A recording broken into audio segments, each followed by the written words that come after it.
الحمد لله وحده و صلاة و سلام علی نبی بعده. اما بعد، السلام علیکم و رحمت الله و برکاته. امروز هم مختصرا در یک موضوع مهمه که امروز در جمعه بسیار پهن شدگی است، بنده در این اطراف در این موضوع صحبت کرده بودیم سالهای چند سال قبل. بازم تکرارم شود، بعض امروز نوارها را یا بعض صورتها را نظر میکنی که میگوین اگر ماه شریف رمضان به مردم خبر بدهی از عذاب قبر نجات میاوی. همین حدیث پیامبر است. میگوین عزیزان دل فراموش نکنه که این دروغ های هستن، این حدیث های موضوعی هستن که در حق پیامبر صلی الله علیه و سلم تهمت میکنن.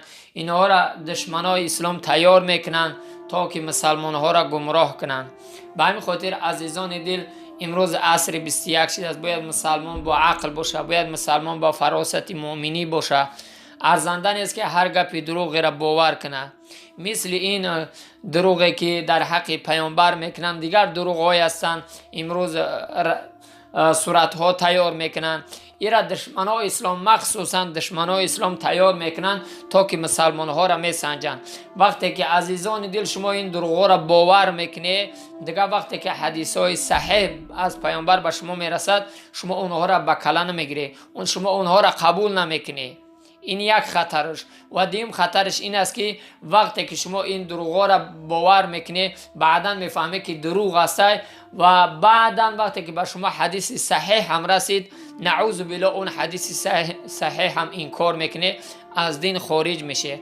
به همین خاطر کوشش کنه که هر صورت دروغی هست امروز میبینید در جامعه او را باور نکنه.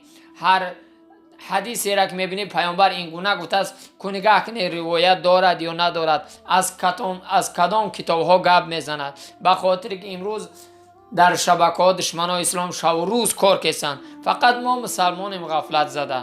الله متعال همه ایمان شما را توفیق بدهد که زیرک و دانا باشیم. آمین.